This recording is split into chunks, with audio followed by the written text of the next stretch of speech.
안녕하세요. 이베스트 투자증권의 염승환 이사입니다. 계좌를 신규 개설한 고객님께 요약집 주식 상품권 10달러를 드리는 이벤트를 진행합니다. 영상 하단 더 보기란을 통해 많은 참여 바랍니다. 네, 안녕하세요. 이베스트 투자증권 염승환 이사입니다. 자, 오늘 2023년 6월 5일 시장 함께 읽기 시작을 하도록 하겠습니다. 자, 오늘 이제 먼저 보고서부터 좀 설명해 드리면 서브컬처 이게 웹툰 쪽 얘기고요. 그 다음에 코히어러스 요게 이제 바이오시밀러 쪽인데 아무튼 엄청난 가격 인하를 한다. 요게 좀 나와서 한번 소개해 드릴 거고요. 그 다음에 이제 사전 판매 동향 징동닷컴에서 하는 6월 18일 이제 큰 미국 그러니까 중국이죠. 중국 소비 시즌이 열리는데 그거 판매 동향하고 그 다음에 이제 소재 수출 데이터 변곡점 요게 이제 2차 전지 내용이고요. 반도체 또 조선업종 이름 폭염 서머랠리도 좀 빨리 온다. 이건 벌써 요즘에 뭐 서머랠리 얘기도 나오긴 합니다. 그 다음에 하반기 찾아올 이제 의회의 좀 강세장 그 내용이 있고 원자재 이번에 오펙 플러스가 감산을 또 하긴 했거든요. 근데 그런 부분에 대한 얘기 또 기업으로는 휴원스가 식약처 또 행정처분을 받은 게 있나 봐요. 그 영향하고 현대백화점은 대전점이 다시 돌아온답니다. 이건 호재가 되겠죠. 그 다음에 효성 첨단 소재까지 한번 설명해 드렸습니다. 참고로 내일 제가 함께백에 원래 주말에 올려드리는데 하나 찍어놨어요. 그래서 내일 뭐 업종은 아닙니다. 업종 아니고 이렇게도 종목 선정해보자 할 수 있다. 뭐 그거를 한번 영상을 한 30분짜리 만들어 놨으니까 내일 오전 10시에도 한번 시청하실 분들은 해보시면 좋을 것 같습니다. 자, 서브컬처는 이제 웹툰이고 웹툰 기업들이 이제 레버리지를 내기 위해서는 한국만 갖고는 안 되고 핵심은 이제 일본이나 미국 쪽에서 성장 나와야 된다. 왜냐면 우리나라는 이미 성숙 시장이에요. 2천만 명. 유료화도 26%가 넘으니까 한국에서 이제 웹툰으로 큰 성장하기 좀 어렵죠. 일본은 유료화율이 5밖에 안 되고 미국도 4.3. 인구도 훨씬 많잖아요. 그리고 키다리 스튜디오 같은 경우 이제 일본은 3만 원 이상 결제를 하는데 한국은 18,000원이니까 확실히 일본이 좀 이게 좀 큰 시장이다. 근데 일본에서 만화를 보기 위한 비용은 67엔인데 우리나라는 500원이니까 우리보다 한 30% 비싸죠. 우리나라 돈으로 한 670원 되는 거죠. 해외 이용자만 늘릴 수 있으면 성장할 수 있다는 얘기죠. 단기보단 중장기를 보자는 얘기인데 왜냐면 근데 단기적으로는 해외 성과 기대감을 좀 낮춰야 된다. 그 이유가 뭐냐면 네이버 카카오가 지금 그동안 좀 수익성이 둔화되다 보니까 수익성을 좀 높이는 데 힘을 많이 쓰고 있어요. 해외 마케팅도 줄이고 있고 그러니까 이런 부분들은 좀 부담이 될 수밖에 없죠. 그러니까 마케팅 줄이면 실제 성장률 둔화가 될 수밖에 없거든요. 그러니까 네이버 카카오가 공격적으로 또 마케팅을 하면 또 달라질 텐데 그 부분은 조금 부담이 될 수 있다. 그래도 중장기적인 방향은 바뀌지 않았다. 아마존과 애플이 지금 이제 웹툰 시작을 했고 그 웹툰에 한국계 들어가거든요. 웹툰이라는 건 사실 한국밖에 없어요, 거의. 그래서 이제 이런 부분은 중장기적으로는 좋다. 그러니까 우리 한국을 벗어나서 일본에 이게 이제 드디어 서비스가 더 들어갈 거고 아마존과 애플 통해서 미국에도 이제 확대가 되겠죠. 그리고 여기서 끝나는 게 아니라 이게 흥행을 하면 게임, 애니, 드라마로 확대가 돼요. 그러니까 어마어마한 성장 효과가 나올 수 있는데 다만 단기적으로는 네이버, 카카오 의존도가 높은데 여기가 마케팅을 좀 줄여버리면 영향을 받을 수는 있다는 건 염두에 두시면 좋겠습니다. 생각보다 어쨌든 아마존과 애플은 진심이라고 합니다. 그래서 웹툰을 좀 공격적으로 하려고 하고 있고 미국의 만화 시장은 국내보다 2배 큰데 웹툰은 아직 규모는 작아요. 단행본 위주로 봐요. 이렇게. 근데 어쨌든 이제 아마존 킨들 이용하는 북미 이용자가 486만 명인데 아마존 프라임 구독자 수가 1억 4,860만 명. 애플 북스는 1억 명. 여기서 웹툰을 보게 된다면 굉장히 파급 효과가 커지겠죠. 그래서 거기서 히트 상품이 나오면 이제 케이팝처럼 되는 거예요. 그러니까 케이팝이 될지 안 될지는 몰라요. 그렇지만 웹툰도 그럴 수도 있다는 거죠. 왜냐하면 우리나라 케이팝이 이렇게 인기 있는 건 사실 유튜브라고 저는 생각해요. 유튜브하고 물론 우리 엔터테인먼트 회사들의 역량과 아티스트 분들이 워낙 잘한 건데 어쨌든 그거를 홍보할 그 플랫폼이죠. 그 보여줄 유튜브가 없었으면 전 세계적인 인기 끌긴 사실 저는 어려웠다고 보거든요. 근데 그게 있음으로 인해서 이제 어마어마해진 거죠. 그러니까 이제 아마존과 애플 쪽에 웹툰이 들어간다면 약간 이제 그 케이팝이 그랬던 것처럼 될 수도 있는 거죠, 나중에. 근데 그 시간은 좀 걸려요. 그리고 아무튼 이제 웹툰도 미국 시장에 정착을 하게 될 걸로 좀 보고 있는 것 같고, 세미나를 했나 봐요, 이 애널리스트 분이. 근데 웹툰 CP는 뭐냐면 컨텐츠 프로바이더라 그래서 이 웹툰을 제공하는 회사들이 있습니다. 웹툰 있죠. 한 작품을 뭐 네이버나 카카오 같은 플랫폼에 공급하는 그런 회사들. 그걸 CP라고 해요. 근데 그 CP가 기대하는 만큼의 성장이 나올 거냐. 그리고 이게 성장 나오면 뭐하냐. 작가들이 돈 다 버는 거 아니냐. CP사들이 벌어야지 주가에 긍정적인데, 첫 번째가 결제액에 비례 매출과 이익이 증가하기 때문에 일단 결제액이 증가해야 된대요. 예. 그러니까 아직은 한계가 있어요. 왜냐하면 지금 마케팅을 효율화하니까 네이버나 카카오가 좀 축소하죠. 예.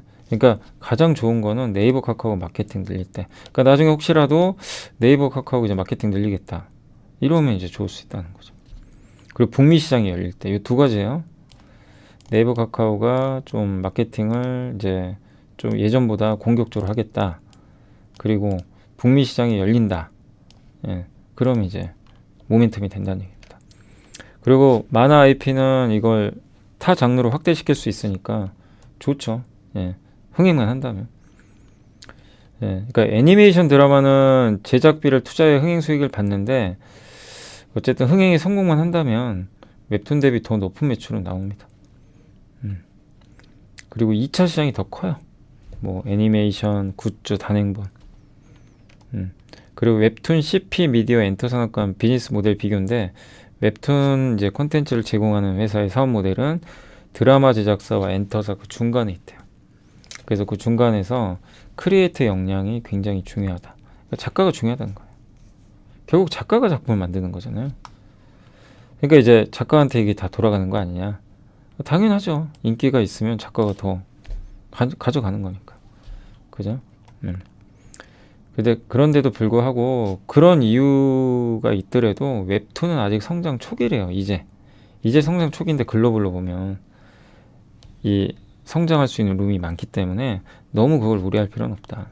이제 뭐 한 자릿수 침투했는데 아직은 걱정할 단계가 아니다.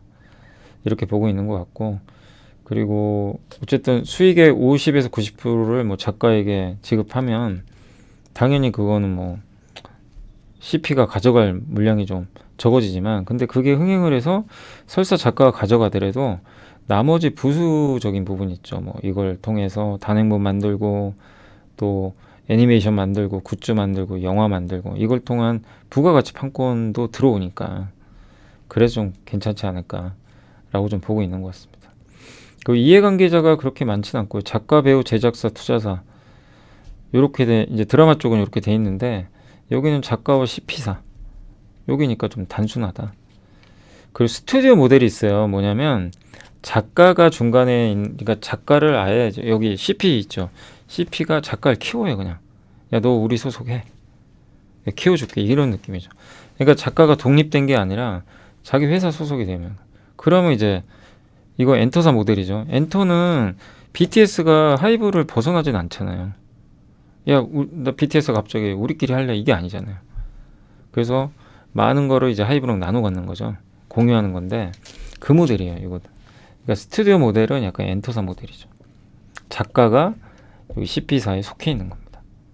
그럼 이제 이게 만약에 흥행을 하면 CP사들은 돈을 많이 벌겠죠. 엔터처럼. 그래서 아마 이쪽으로도 많이 가려고는 하는 것 같아요. 예.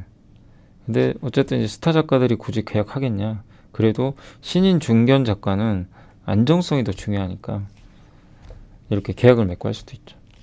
근데 여러 가지 방안들이 있는 것 같아요. 그래서 이제 제가 생각한 건 뭐냐면 결국 시장 커질 거는 같다. 커질 건 같은데 과연 이 커지는 시장 속에서 단기적으로는 네이버 카카오가 움츠리니까 좀 실적이 부진할 수도 있고, 근데 그게 오히려 장기적으로는 기회가 될 수 있는 거죠. 조정이 나온다면. 그러니까 성장할 룸은 충분히 있다. 웹툰 시장에 아마존과 애플이 들어왔기 때문에. 그러니까 이거를 이제 이 빅테크들은 고민을 했고 이 시장이 된다고 보는 것 같아요. 그래서 꾸준하게 우리가 공부할 필요는 있는 것 같습니다. 그 대표적인 회사들로 이제 DNC 미디어가 있고요. 한번 읽어보시면 되겠고, 나 혼자만 레벨업이라는 그 RPG 게임이 이제 나온다고 합니다. 이렇게 한번 보시면 되겠고, 그 다음 대원 미디어 슬램덩크 쪽이고요. 대원 미디어. 그래서 요거 단행본 판매하는 회사예요. 그래서 대박 났죠. 단행본. 근데 이건 이제 어느 정도 알려진 거니까 뭐 저것만 가지고 주가가 오르진 않고요. 그다음 애니플러스는 이번에 합병했죠. 그러니까 일본 애니메이션 이제 유통하는 회사죠. 귀멸의 칼날 같은 아주 인기 애니메이션. 네. 그래서 애니메이션 쪽으로 좀 강점이 있고, 다만 전환사채가 좀 있는데 이것도 콜옵션을 행사하게 되면 전환사채를 사버리는 거예요, 그냥. 그러면 좀 물량 부담 없지 않을까. 근데 그건 뭐 지켜봐야 되겠습니다. 키다리 스튜디오는 뭐 투자 중이다라는 뭐 제목인데, 뭐 여기서 투자한다는 얘기가 아니라 키다리 스튜디오가 여기저기 투자를 많이 하고 있다, 그런 거라고 생각하시면 되겠습니다. 미스터 블루는 게임 회사도 있어요. 게임도 해요. 에오스 블랙이라는 게임이 나온다고 합니다. 그리고 웹툰 회사죠. 네. 아무튼 이런 기업들이 이렇게 이제 웹툰 관련돼서 있으니까 한번 참고하시면 좀 좋을 것 같습니다. 아무튼 웹툰 관련 지표인데, 여기 유료화율은 한국이 제일 높고 일본, 미국, 여기 그래서 이제 성장률이 많다는 얘기예요. 네, 아직은 초기니까 그 얘기를 하는 겁니다. 그리고 CP사 제작사 모델은 작가가 따로 있고 저작권이 여기 있죠. 그래서 수익 배분하는 거고, 스튜디오 모델은 CP사가 작가를 고용하는 거죠. 그러니까 여기 소속이 되는 거죠. 약간 이제 어떻게 보면 엔터 모델이죠. 이렇게 좀 나눠져 있다라고 보시면 되겠고, 자, 그리고 이제 휴미라 시밀러 바이오 시장이, 저는 이게 근데 저렇게까지 공격적으로 하는 건 좀 너무 충격적이더라고요. 그러니까 셀트리온하고 삼성바이오 에피스가 이번에 휴미라 바이오 시밀러를 7월에 출시하거든요. 이 회사도. 근데 갑자기 이 회사가 85% 할인된 가격에 팔겠다는 거예요. 이미 92% 할인된 가격으로 어떤 회사에 공급하기로 했어요. 보통 초기 가격 할인율이 30%거든요. 그러니까 1000만 원짜리를 300에 한 700만 원에 파는 거예요. 그러니까 복제약을. 네, 오리지널이 있으면. 그래서 오리지널 회사는 힘든 건데, 저걸 세상에 지금 85%면은 너무 어마어마한 할인율이죠. 90% 할인율이니까 그냥 전무후무만 합니다. 네, 근데 저건 쉽지 않은 건데, 이번에 먼저 출시한 암젠이 55% 할인한다 그랬거든요. 그거 뛰어넘겨 버렸죠. 그래서 이제 일각에서는 이건 저농도니까, 저농도 농도가 작은 거예요. 이건 좀 아프대요. 그러니까 저농도 제품이니까 좀 경쟁력 떨어지니까 저렇게 가격 다운시켜서 좀 많이 팔려고 그런 거 아니냐. 근데 그것도 아닌 게, 저 제품은 저농된데도 그 구연산염이 제거돼서, 구연산염이 있으면 좀 아프대요. 통증 저감하면서 차이가 별로 없다고 합니다. 효능도 비슷하고 삼성 거랑. 그러니까 이제 시장에 충격파가 있을 수 있다는 얘기죠. 근데 왜 저러냐 이거죠. 왜 저렇게 굳이 너무 싸게 파냐 이거죠. 근데 그건 뭐 모르겠습니다. 아무튼 이제 당장의 영향은 없을 거래요. 왜냐하면 저게 보험이 등재도 돼야 되고, 그리고 이 교차 처방 승인 여부도 좀 확인해 봐야 되고, 그래서 아마 아주 싼 걸 원하는 무보험자나 이런 분들한테는 좀 될 수도 있겠지만, 아무튼 장기적으로 저게 정말 된다면, 되고 저 제품의 인지도가 올라간다면 위협이 될 수밖에 없죠. 그러니까 좀 시장은 커지는 건 맞는데, 열렸는데 아쉬운 건 뭐냐면은 셀트리온과 삼성바이오 에피스 앞에 엄청난 그냥 경쟁자가 그냥 갑자기 치킨 게임 하겠다고 나온 거예요. 그럼 황당하잖아요. 지금 이제 나오지도 않았는데. 그래서 이거를 이제 어떻게 셀트리온과 삼성이 극복을 할지, 요걸 좀 잘 봐야. 아마 대응책들이 나오겠죠. 7월에 출시하니까 얼마 안 남았어요.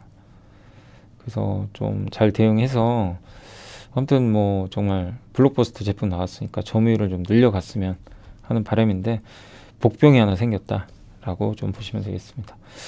그 다음에 NH의 정지훈 연구원님이 이제 중국 판매 동향, 의류 쪽은요 잘 된대요. 근데 룰루레몬이 어마어마한 성장했어요. 룰루레몬 하면 한국은 영업무역입니다. 영업무역이 공급을 합니다. 약간 OEM 방식으로. 그리고 FNF는 여전히 판매가 잘 되는 것 같아요. 룰루레몬과 MLB는 MLB 브랜드죠. 정상가 할인 잘 안 해요. 브랜드 가치가 좀 있어요. 그래서 행사 기간 할인율도 그렇게 엄청 할인은 안 한다 라고 보시면 되겠습니다.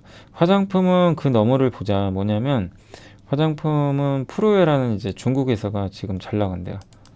1위. 예. 중국 화장품 시장 살아나는데 아쉬운 건 LG나 아모레가 참 먹을 게 이걸 향유할 게 많지가 않다는 거죠. 마케팅 비용은 많이 드는데 경쟁은 치열하고 중국은 저렇게 나가버리고. 그래서 결국 여기서 아이디어는 뭐냐면 OEM사가 좋죠. 저 프로야 거 만들어주는 회사들. 중국 회사들이 지금 공격적으로 마케팅 하는데 거기서 생산이 증가할 때 수혜받는 회사는 OEM이죠. 그래서 결국 여기서 나온 얘기는 색조는 어디입니까? 코스맥스, 선 제품, 한국콘 그 얘기를 하는 거예요. 그래서 OEM을 하자. 그 내용인 것 같습니다. 참고로 룰루레몬이 이렇게 순위 올라갔고요. MLB도 한 단계 이렇게 조금 올라왔다 라고 보시면 되겠습니다. 그 하나증권의 윤재성 신홍주 연구원님 의견은 뭐냐면 에너지 가격이 이제 완벽하게 떨어졌다. 어마어마하게 떨어졌어요. 네, 그냥 이 세상에 영원한 상승이 제가 없다고 느낀 거예요. 저도 천연가스 가격 작년 기억나시죠? 정말 미친듯이 올랐어요. 유가도 영원할 줄 알았잖아요. 유럽 망한다. 근데 그런 일은 없어요. 안녕하세요. 이베스트 투자증권의 염승환 이사입니다. 계좌를 신규 개설한 고객님께 요약집 주식 상품권 10달러를 드리는 이벤트를 진행합니다. 영상 하단 더보기란을 통해 많은 참여 바랍니다. 절대 안 망합니다. 세상은 안 망하고요, 여러분. 예, 그런 일은 잘 안 일어나요. 그러니까 언젠간 뭐 진짜 그런 일 나지 않을까. 뭐 물론 날 수도 있죠. 예. 근데 그런 거 생각하면 아무것도 못하죠. 그죠? 그래서 여러분들이 항상 너무 비정상적으로 안 좋았던 거는 항상 정상으로 돌아오니까 그게 영원할 거라고 생각은 하지 마시고요. 결국 이것도 돌아왔죠. 근데 결국 이거 한국한테 호재예요.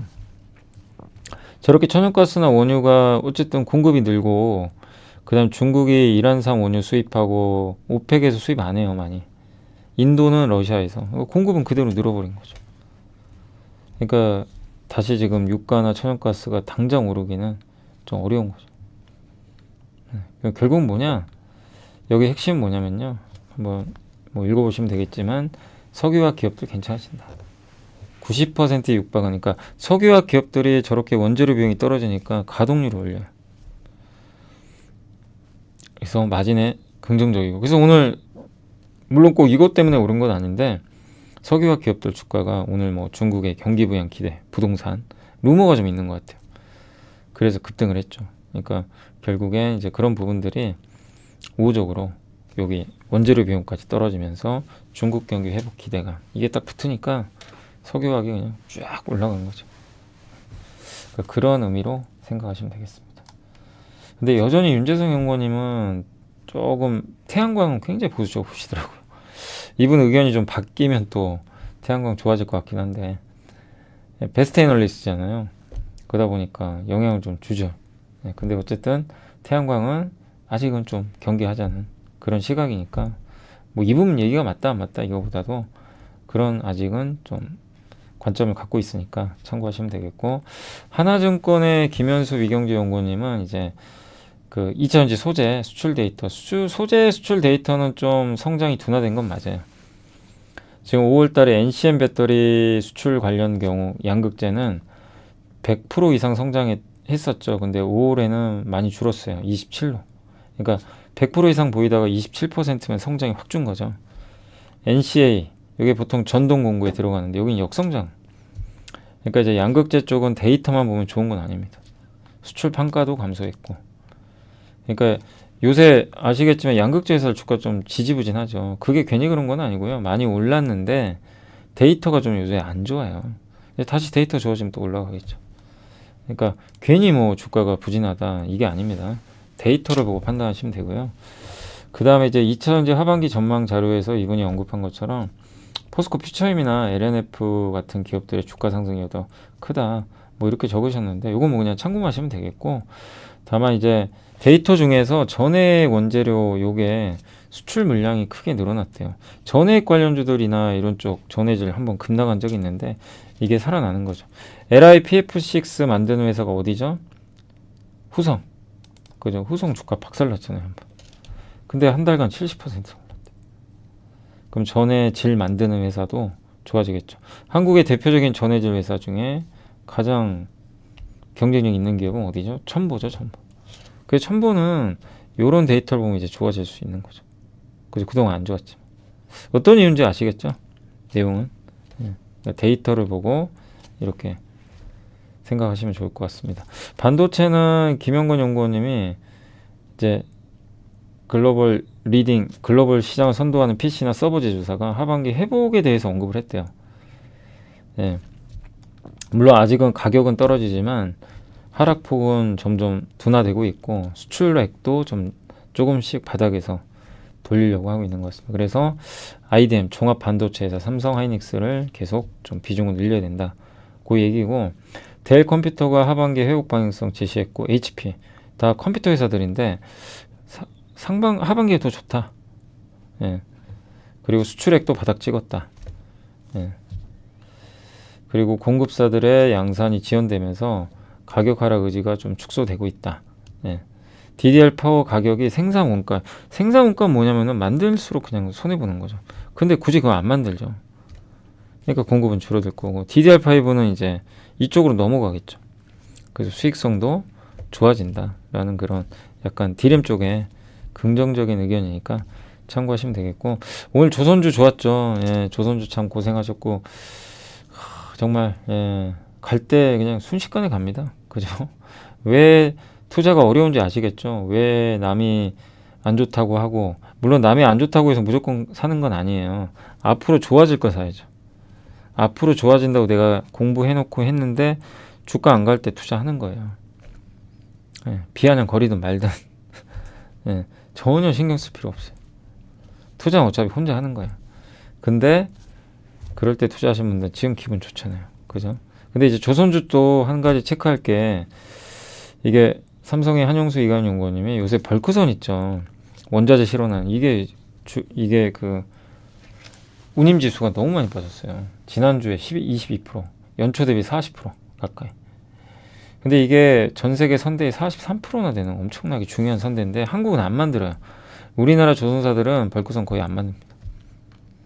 워낙 저마진 선박이니까. 근데 조선업에 영향을 줘요. 근데 그렇다 하더라도 조선업 우려하지 말자. 저거는 현물 가격이고 스팟 매일매일.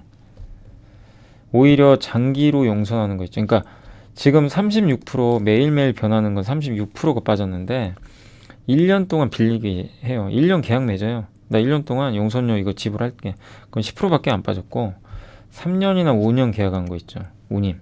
요건 오히려 올라버렸어요. 그러니까 장기적으로는 나쁘게 안 보는 거죠. 그리고 해당 선박의 성과도 올랐습니다. 선박은 사용연이 길어요. 선주들이 장기적으로 보고 하는 거거든요. 예. 근데 그 지금 매일매일 나오는 이 가격들은 그 현물가로 단기 가격이죠. 그러니까 이게 괴리가 생기는 거죠. 초대형 유조선도 수익 지표가 운임 지수는 16%나 빠졌거든요. 3년 빌리는 거는 1%가 오히려 올랐고요. 예. 그리고 어쨌든 벌크선과 유조선은 그 수주 잔고가 선대 4에서 6.9%밖에 안 돼요. 여전히 공급은 작습니다. 그래서 이거 BDI 지수 꺾인 거 가지고 너무 뭐 조선주를 안 좋다 이제 이렇게 볼 필요는 없다라고 생각하셔도 괜찮을 것 같고요. 요거는 이제 삼성에서 나온 자료인데 우리나라 이 빨간색 있죠. 수출액이 1평균입니다. 드디어 돌리고 있어요. 강력하게. 보이시죠? 그리고 반도체 수출액이 터닝하고 있습니다. 요새 반도체주 강한 이유 중에 하나예요. 그리고 의외의 강세장이 하반기 올 수도 있다. DB금융에 시리즈별로 하는데 지금 수개월간 물가의 변화가 진행된 이후 주식시장 상승의 우호적인 상황이 전개되는데 물가 상승률이 작년 2분기부터 떨어졌거든요. 말부터. 그래서 구매력이 개선된대요. 물가가 떨어지면 나의 실질 소득이 올라가잖아요. 그만큼 살 수 있는. 예. 그래서 작년 10월부터 그런 현상이 실제 나왔다. 지금도 진행 중이다. 그래서 세간의 우려랑 다르게 경기 침체 온다고 해서 빠진다고 보신 분들이 많잖아요. 그래서 상저하고가 되게 많았죠. 전망이. 저희 당사는 상고하고 말씀을 드렸던 거고. 근데 지금 주식시장은 물가도 떨어지지만 펀더멘탈까지 나아지는 걸 반영하면서 가고 있다. 그래서 하반기에 이런 메커니즘 주목하자. 물가 상승률 떨어지면서 구매력이 늘어나면 소비가 늘어나고 펀더멘탈, 소비 늘어나면 기업들의 실적은 개선되죠. 예, 그렇게 생각해도 되지 않겠냐라는 의미인 것 같습니다. 그래서 올해 하반기 의외의 강세장이 계속 나올 수도 있다. 그 내용입니다. 아무튼 참고만 하시면 되겠고, 이게 70년대도 그랬대요. 이게 구매력이 떨어질 땐 시장이 안 좋았는데 구매력이 떨어지고 나서 구매력이 확 올라오니까 주식시장이 그냥 쭉 올라간 거죠. 지금도 구매력 올라오죠. 검은색 선. 그러니까 저걸로 인해서 하반기도 괜찮을 것 같다. 소비 늘고. 그 내용입니다. 그리고 저희 당사의 최진영 연구원님이 이제 오펙 플러스가 유가 방어 의지를 재확인해줬다. 오펙 플러스는 감산 협력을 기존 23년 말에서 24년 말까지로 연장하기로 했고요. 그래서 사우디가 더 연장한다 그랬어요. 100만 배럴 추가 감산. 이게 의미가 뭐냐면 아직 오펙 플러스는 굳건해요. 결속력이 좋아요. 내년 말까지로 연장했어요. 감산. 방어 의지가 여전히 강합니다. 그래서 어쨌든 유가는 이제 바닥을 다질 것 같다. 그 내용이고, 그동안 에너지 기업들이 탄소 중립 정책 때문에 투자를 못했거든요. 그래서 장기적으로 공급이 늘기 어렵대요. 이 원유 쪽. 사우디 등 걸프 사국이 신규로 생산하는 게 가동되는 시점은 2027년은 돼야 된대요. 공급이 부족한 거죠. 오펙 쪽도. 그렇게 보고 있는 것 같아요. 그래서 상저하고로 봅니다. 유가는. 이 하반기에 만약에 이 뷰가 맞으면 정유주 사는 게 맞죠. 원유 관련주, 건설주, 조선주, 그죠? 맞겠죠. 예, 그렇게 이제 보셔도 되고, 뭐 아니면 상사업종. 근데 아무튼 저희 당사의 최진영 연구원님은 상반기 유가는 낮다. 근데 정확히 맞췄어요. 상저 맞죠? 유가 엄청 빠졌죠. 근데 하반기에는 그쪽으로 조금씩 터닝할 수 있다. 그 내용이니까 한번 참고하시면 좋겠습니다. 휴원스는 이제 리즈톡스라고, 요게 보톡스예요. 보톡스인데 그 식약처에서 또 요거를 수출 전용 의약품에 대해서 이거를 국내에 그러니까 수출해야 되는 걸 왜 한국에 팔았냐 이거죠. 그래서 회수 폐기 명령을 조치했다고 합니다. 그래서 이거 약사법 위반으로 제조 업무 정지 처분 절차도 착수하겠다. 그 주가 좀 흔들렸거든요. 근데 이게 휴온스만 그런 게 아니고 2020년 10월에 메디톡스, 휴젤, 파마리서치, 제테마, 한국 BMI 다 받았어요. 동일하게. 예. 근데 이제 대부분의 회사들이 집행 정지 가처분 신청을 했죠. 그래서 대부분 받아들여준 걸로 알고 있습니다. 그래서 그리고 휴온스 같은 경우는 매출액의 한 3% 미만이라 큰 영향은 또 없다고 하더라고요. 예, 그리고 50유닛과 200유닛 제품, 지금 100유닛 제품을 얘기하는 것 같은데 다른 제품으로 대체도 좀 가능하다고 하네요. 그리고 이런 처분에 대해서 법원에 집행정지 신청을 예고를 또 했습니다. 메디톡스도 이미 예전에 했고, 그래서 그걸 인용을 해줬어요, 법원이. 그래서 일시 정지됐죠, 행정처분을. 근데 이제 식약처가 지금 품무가 이걸 내렸잖아요. 그래서 취소해달라는 소송을 제기했는데, 이게 일단 7월 6일이 중요할 것 같아요. 7월 6일 날 1심 선고가 된다고 합니다. 그때 어떻게 되느냐가 단기적인 또 주가 흐름을 좌지우지하겠죠. 그래서 일단 당장 영향은 좀 제한적입니다. 저거 가지고 뭐 진짜 큰일 났다 이렇게까지 보실 필요는 없고요. 다만 7월 6일 메디톡스 1심 결과가 우리나라 보톡스 기업들 전반적으로 굉장히 중요한 날이에요. 저게 이제 메디톡스의 승으로 결정이 되면 많은 기업들의 리스크가 완화되겠죠. 저번에 우리 이제 한번 금요일날 배웠던 공부해봤던 그 제테마, 거기에도 이제 호재가 되고, 만약에 근데 지면 일단 악재가 될 수도 있어요. 그래서 일단 7월 6일날 1심 결과를 좀 잘 한번 확인해야 될 것 같습니다. 자, 그리고 현대백화점은 대전점이 돌아온다. 그래서 목표 주가 올렸고요. 정말 주가 너무 부진하지만 지난 9월 화재 때문에 영업이 중단됐는데 이제 재개장 될 거라고 합니다. 이게 왜 중요하냐면 여기서 이것 때문에 분기당 100억씩 까먹어요. 100에서 150억을. 큰 거죠. 예. 그래서 이게 재개장이 되면은 그만큼 원상복귀 되는 거니까. 그리고 면세점에 비해서는 선호도가 좀 밀리죠, 백화점이. 왜냐하면 백화점 피크아웃 때문에. 그 주가가 정말 많이 빠졌거든요. 근데 대전점까지 재개장이 되면 여기서 성장률이 나와요. 3%포인트 정도가 성장이 나오는 거죠.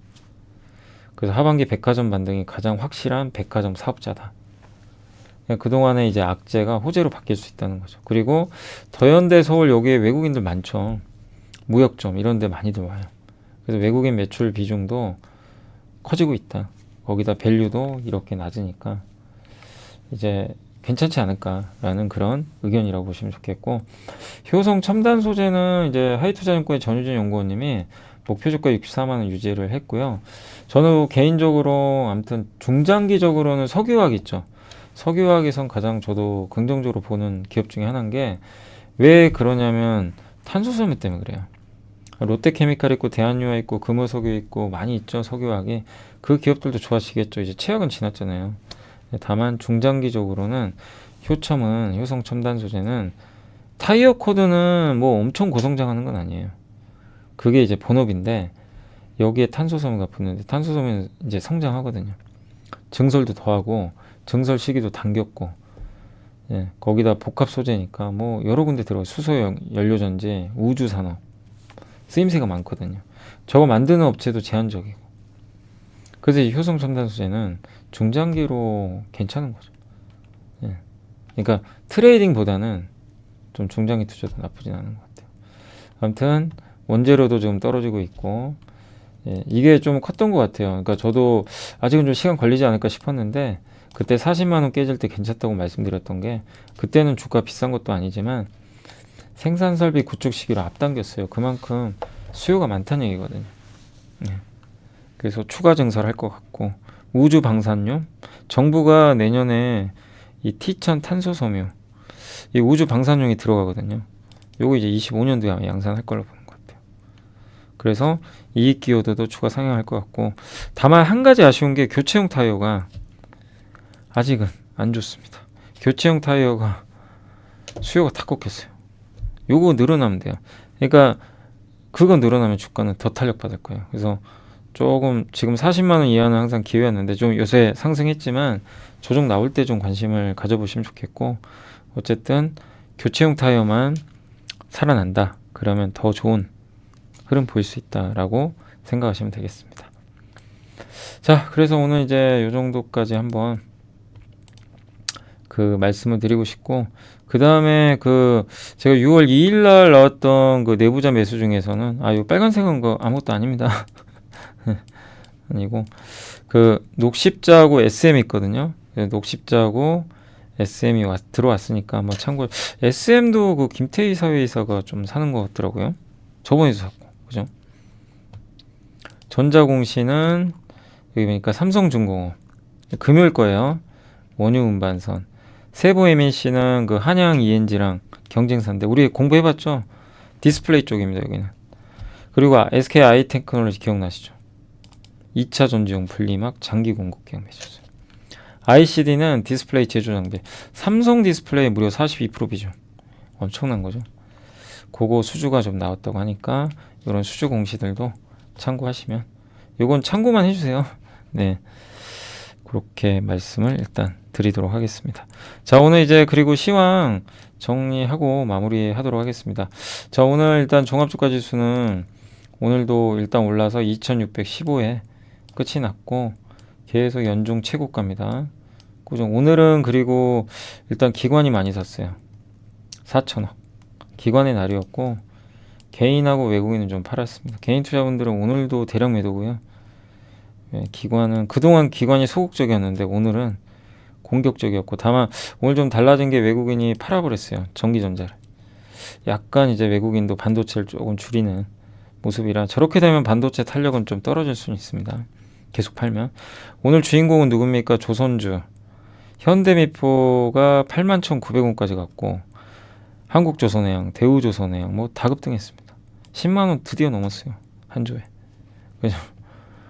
고생하셨고 리튬주도 좋았고요. 굴삭기 난리가 났습니다. 진성 그 대창단주는 좀 친숙하죠. 하도 거기 박안식 회장님이 내부자 많이 봤죠 우리. 그리고 두산박해 야 대단합니다. 6만 원 넘겼습니다. 조선기자재 좋았고요. 성광밴드, 동성화인테 예. 한국카방이 좀 아쉬웠죠. 이게 화재 사고 나는 바람에. 근데 이제 점진적으로 좀 극복하지 않을까라고 좀 보고 있고 그 다음에 니켈 쪽도 좋았고요. 오늘 포스코 인터가 급등했습니다. 포스코 홀딩스도 좋았습니다. 그리고 해운주도 모처럼 오늘 좋았습니다. 페노션이 중국이 좀 부동산 부양하지 않을까 그래서 오늘 좀 괜찮았어요. 석유화학도 그래서 간 거예요. 대한유화가 정말 오랜만에 8%. 네, 진짜 오랜만이죠. 그래서 급등했고요. 그 다음에 오늘 애플이 뭐 VR 기기 공개할 거다 이러다 보니까 이제 관련주 요새 세코닉스 되게 잘 나갑니다. 좀 올랐으니까 조금 지켜만 보시고요. 건설주도 좀 살아났습니다. 현대건설, GAS건설 회복됐고 정유주도 좋았습니다. 자동차 쪽도 오늘 괜찮았어요. 오늘 모비스가 괜찮았습니다. 다만 오늘 좀 빠진 거는 임플란트가 특별한 악재보다도 많이 올랐고요. 반도체 대표주 소부장 다 오늘은 쉬어갔습니다. 낸드 쪽 나빠서 빠졌다기보다는 대부분 쉬어갔어요. 그죠? 장비도 좀 빠졌고 MLCC 예, 인터넷 대표주도 약간 쉬어갔다라고 보시면 좋겠습니다. 그러니까 대체적으로 오늘은 좀 쉬어가는 하루였다. 대다수 기업들은 오늘 다 분위기들은 괜찮았던 것 같습니다. 시가총액 상위 종목들만 한번 점검하고 마무리를 해드리겠습니다. 참고로 그 내일 함께 배우기 올라갈 거예요. 아까 좀 잠깐 말씀드렸는데 내일 함께 배우기 종목 선정하는 법 영상 하나 찍은 거 있으니까 한번 꼭 시청해 보시면 좋겠습니다. 여러분이 그 궁금해하시는 내부자 매수 어떻게 확인하냐 다시 한번 좀 영상 찍어봤습니다. 오늘은 포스코홀딩스 좋았고요. LG전자 12만 7천원까지 이제 얼마 안 남았네요. 13만원 향해서 가고 있고 현대중공업 오늘 굉장히 좋았고요. 조선주의 날이었죠 그냥. 오늘 진짜 조선 철강 그 다음에 석유화 중우장대 건설기계 굴삭기 그 구경제 산업 있죠. 약간 아저씨란 표현이 좀 그런데 그 남자의 주식들이라고 보통 표현을 많이 하죠. 되게 무겁기도 한데 근데 이제 그런 기업들이 좀 많이 갔던 것 같아요. 그러니까 옛날 기업들 있죠. 그런 기업들이 좀 갔고 그다음에 방산주는 좀 빠졌고요. LS도 좋았네요. 다시 올라왔습니다. 원전도 좋았고 해운. 근데 오늘 좀 바이오는 좀 안 좋았네요. 저기 알테오전은 좀 많이 빠졌습니다. 글쎄요. 현대인프라코 좋았고 일렉트릭 좋았고 레인보우 로틱스도 괜찮았습니다. 네, 그래서 오늘 고르게 반등을 했다. 오늘 상승 종목이 훨씬 많았고요. 비록 삼성전자 하이닉스가 좀 쉬어갔지만 전체 분위기는 굉장히 좋았다. 자, 어디까지 시장이 갈지 모르지만 6월 증시 출발 좋지만 항상 말씀드리지만 또 많이 오른 만큼 또 조정은 나올 수 있으니까 당부드릴 거는 추격하지 마시고 경기 민감주도 안 좋다 했잖아요. 그동안 막 빠지니까. 근데 말씀드린 대로 삼성전자 하이닉스가 돌리면요 반도체가 가면요 경기 민감주 나중에 따라가요. 순환매가 돌아요. 그걸 말씀을 드렸던 거고 한 몇 주 전부터. 그래서 경기 민감주도 이제 대장주는 사실 조선이에요. 제가 봤을 땐 조선과 굴삭기가 경기 민감주의 대장입니다. 제일 세요. 그래서 조선주 중심으로 좀 당분간 민감주 쪽 계속 좀 긍정적인 흐름 나오지 않을까라고 말씀드리고 싶습니다. 자, 아무튼 오늘 고생하셨고 저 내일 하루 잘 쉬시고 내일 영상 하나 올라갑니다. 그거 좀 참고하시고 저는 그 이번 주 수요일 날 다시 또 찾아뵙겠습니다. 자, 오늘 고생하셨고 수요일 날은 또 라이브 있으니까 오전 10시 10분에 라이브로 찾아뵙겠습니다. 감사합니다.